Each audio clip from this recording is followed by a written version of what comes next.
Even if professors sat down, they couldn't explain this topic. But later on, things like the Metrobus connect right away. After that, they exit from the far right lane. Sometimes, even for that reason, the right lane can actually flow faster. And then our main conversation, because at that moment we weren't making any deadly lane changes, we weren't immediately doing that. Not right there, not right there, not right there. So it really wasn't all that important. I mean, what just flowed right now? The real issue is up ahead. Look, I'm always looking ahead. Man, I'm looking over there, wondering what's going on. What's moving, what's not moving, honestly, they're all red. So there doesn't seem to be much difference between the lanes. Like when you ask what's moving and what's not. Now, for beginners, don't keep looking left and right too much. Just focus mainly on what's in front of you. Anything can happen right in front of you at any moment. That's why it's good to keep your eyes on the road ahead. But occasionally, just very briefly, it's also good to glance around like, man, what's going on? The back is just as much your responsibility as the front. Let me put it that way. For example, just now, the Honda tried to move into the middle lane. I tried to move into the middle lane too. Those things will happen. So here's another tip for beginners. Don't make sudden or very fast moves, super fast like that. You suddenly dart in and swerve to the right. Come on. Motorcyclist might come, someone else might come, someone else might also be trying to get into that same gap. Because in Istanbul traffic, if there's a gap, someone will take it. That's the main logic. So basically, if we see a gap, we go for it. That's why, like, oh, there's a gap there. Let me get in. It's like, if you don't go in, I will. I got in, so you don't. That kind of thing. I can talk about the Kangoo right now. The Kangoo is my dad's car, a car he really loves and drives with great pleasure, mashallah. It's spacious, airy, especially this model, and he used the old model a lot too. I mentioned this in my old YouTube videos. Let's move left because it's clear that the middle lane is stopping. When you move to the left, beginners, look, there's a responsibility in the far left lane. What is it? Motorcyclists. Motorcyclists pass through the far left lane. What's on the far right? We also have a responsibility on the far right. They flash. Motorcycles also pass through there. But even so, motorcycles tend to use the far left lane a bit more everywhere. Try to pay attention to that. Keep it in mind. So if you move to the far left lane, even when I'm slightly shifting to the left here, I always check for motorcycles. I mean, is there one? Is it coming? Is it not coming? Now, again, there's an entry from the right side here.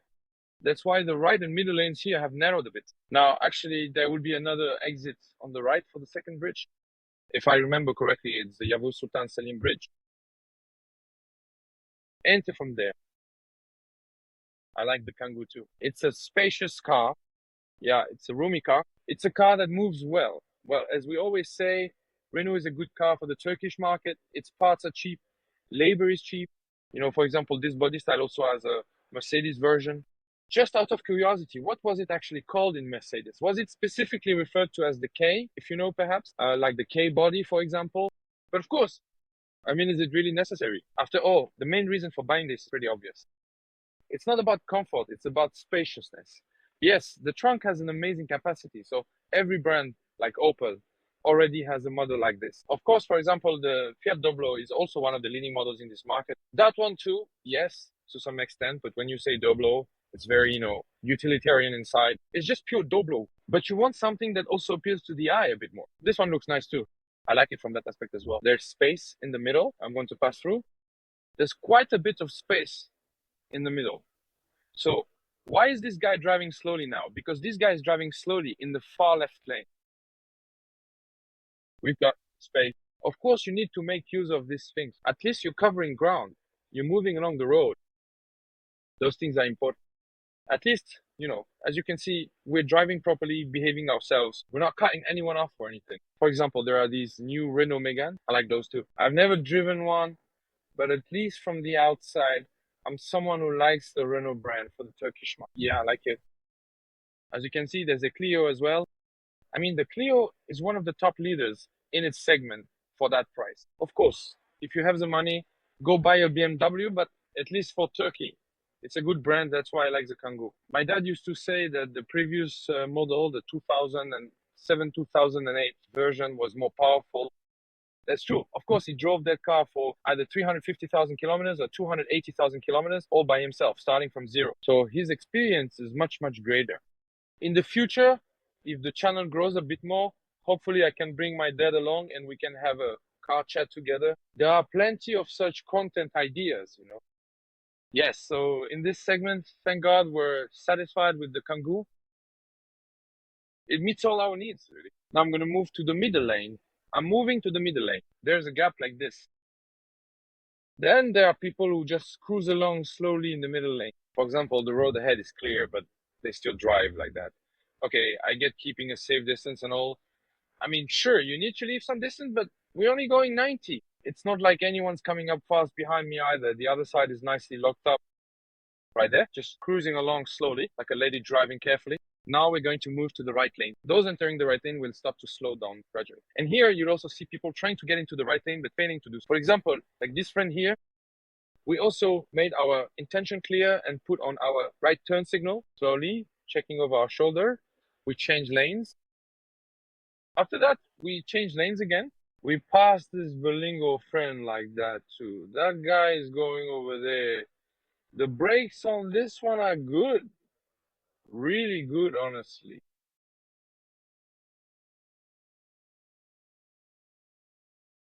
Well, I also hit the brakes for the radars up ahead. You might ask, why are you braking when the road ahead is clear? But there's a radar up there. My friends say the radar isn't working, but still, I hit the brakes anyway. I mean, after all, it's not like we're in a huge rush or anything. Now, for example, this guy here has signaled, but I hope I can get past him. Oh, the Clio on the left just flashed its headlights at the car in front. All right, let's see what happens. Should we chase after them?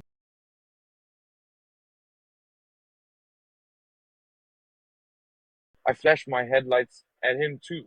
I thought, let's see if he'll go, but he didn't. But look, what did I say? Torque. We have torque here.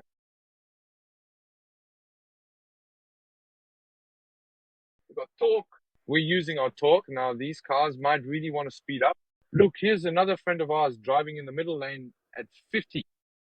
Oh, it's clearer. At least it was clear up to here. Normally, there would be traffic all the way up to this point. Just as I said, all right, let's see. Yeah. Well, anyway, we still made good time. I mean, even just getting this far, I'm okay with it, honestly, really. This will save us at least 10 minutes. For you, whoever it was last time, the lane is empty now. The taxi driver is coming. Taxi driver, if you don't want to pass, I'll pass him. Oh, Mercedes. This car also has a camera. In fact, it's a camera that's always running. We used to install a camera in your dad's car. It's not a big deal. There's a very critical point here. I didn't mention this in the previous video. There's an exit to the right here. Since there's a right exit, you can use the far right lane. This is important. Our taxi driver must be new on the job. That's why he's braking so much. Actually, the traffic was flowing in the far right lane. I mean, that's what I did. I made a move by habit, as if the far right lane was flowing. Why did I do something like that? Gee. See, it's not always about doing things by road. Istanbul traffic really breaks your habits, honestly. It forces you to break your routine. So don't just memorize things too much. And right now it's clear. I'm really surprised right now. I mean, gee, we've come all the way here and really nothing. I had prepared myself to stop and go. Well, of course, if the road is clear, we'll be more than happy. No problem, we'll go. We'd gladly go. But I'm surprised, honestly. Here, yes, it looks like there's a bit of traffic on the other side, but even getting to this point is amazing. Let me tell you. We haven't even been grateful for getting to this point. Just stop here anyway. I mean, a few videos ago, I was doing stop and go at 11:30 on the way here. So that's why right now I'm totally fine. We've arrived. Yes, soon there will be a left curve towards the bridge. After that, we'll be on the bridge. But honestly, we got here pretty fast. Did we make it in like half an hour or something? Gee. So does it matter if you're in the right, left, or middle lane on the bridge? Oh, we have a friend here. Just like I said, from the far right lane. Thank you. I appreciate it. I love it, but I love people who say thank you like this. What does a solid red mean? Sorry. Now, for beginners, don't keep looking left and right all the time. The real action is in front of you. Anything can happen at any moment ahead. That's why it's good to keep your eyes on the road ahead. But every now and then, just for a split second, it's also good to glance around like, hey, what's going on? That kind of quick look is good too. The back, just like the front, is also your responsibility. So what can I say? It's your responsibility too. So pay attention to that as well. The far left lane, or sometimes the right lane, flows a bit faster. Honestly, sometimes there's no reason for it at all. Even if professors sat down, they couldn't explain it. But up ahead, for example, the Metrobus connect, something like that. Then, right after, people exit from the far right lane. Sometimes, even for that reason, the right lane can end up moving faster. And then our main topic, since we're not making those really dangerous lane changes in a split second, since we're not constantly darting from here to there, it's not that big of a deal, really. Which lane are we on right now? The real issue is what's ahead. Look, I'm always looking ahead. I'm checking like what's going on over there. Which lanes are moving and which aren't. Honestly, they're all red. So there doesn't seem to be much difference between the lanes. I'm just checking which ones are moving and which aren't. That's why I'm in the far right lane right now. But of course, keep this in mind as well. Up ahead, the Metrobus will merge from the far right into this lane no matter what. So there might be a bit more slowing down in the far right lane too. While we're moving right now, it's flowing again. It could get tricky though. For example, a motorcyclist is coming from there right away. No need to squeeze in. Let's not crowd them. At least let them go through smoothly.